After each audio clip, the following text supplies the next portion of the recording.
major issue on Russian TV. And what this article is about is they were arguing in an article that some of the groups of Russian war correspondents were saying that the Ukrainian army is finished and that Poland now has come in with 12,000 troops.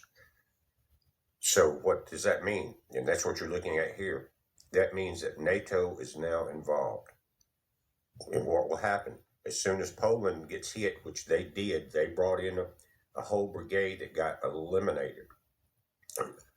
Will that cause the NATO group, I call them the regime of evil, will that cause them to come in and join and we have bona fide World War III? I think that's what they're pushing. And guys, what's happening is the West keeps saying they want to find a peaceful solution, but first they want to try. Listen to this. This is really funny. They want to bring Vladimir Putin and some of his people in for court and trials on war crimes. While they're getting their butts handed to them, you're going to go in and demand that the president of Russia that's kicking your butt goes to trial for war crimes. That is democratic mentality, and it's a demonic push to destruction. But Poland's now involved. Now, when I saw this article, and I saw that it was radio and TV people arguing with war correspondents saying that the TV people were definitely pro-Western. And they didn't really think that Poland was there. But the war correspondents are saying, yeah, there's no Ukrainians left, basically, and it is Poland. So I went and found some other sources, and let's take a look at that. And here on Zero Hedge, other people are reporting the same thing. It says Lviv and Kiev plunged into darkness. That's the capital. After massive missile attacks, Ukrainian S-300 lands in Belarus. They're trying to bring Belarus into it.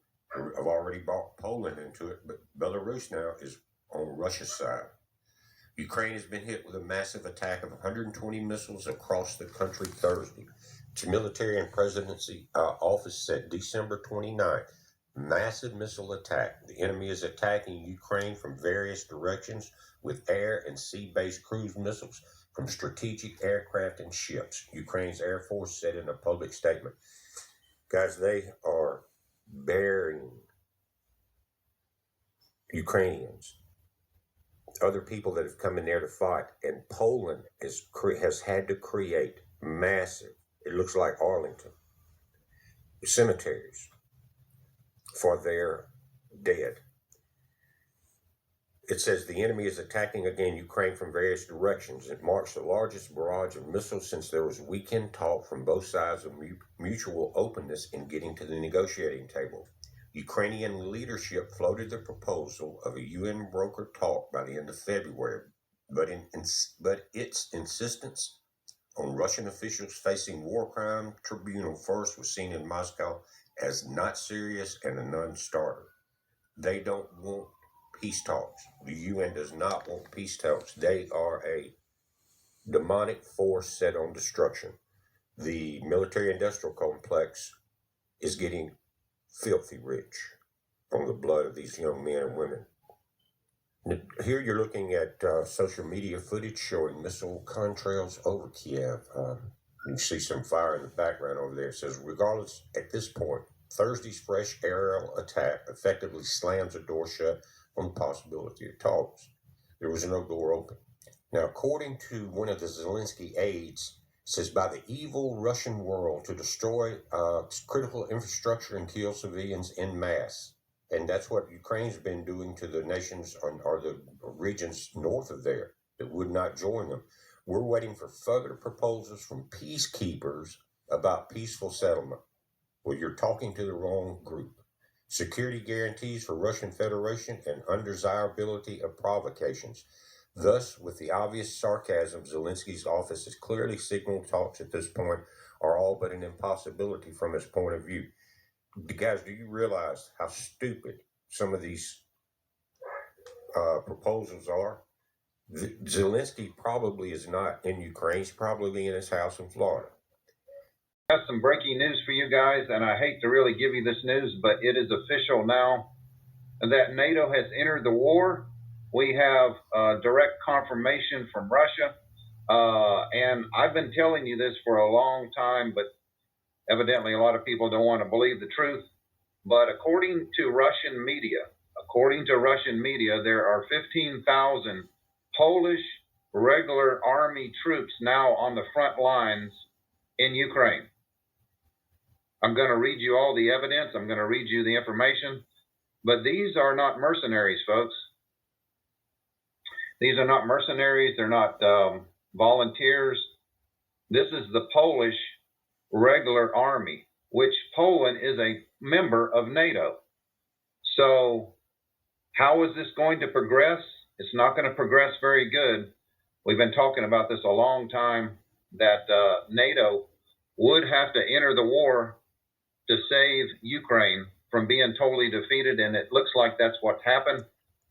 And it's not going to progress very good, folks, because this means that Russia now is fighting directly a NATO force, a NATO country, and everything that entails. So let's go ahead and get to the information I want to show you. It was revealed on a Russian TV channel. This was the head of a Russian TV channel in an interview on Sunday.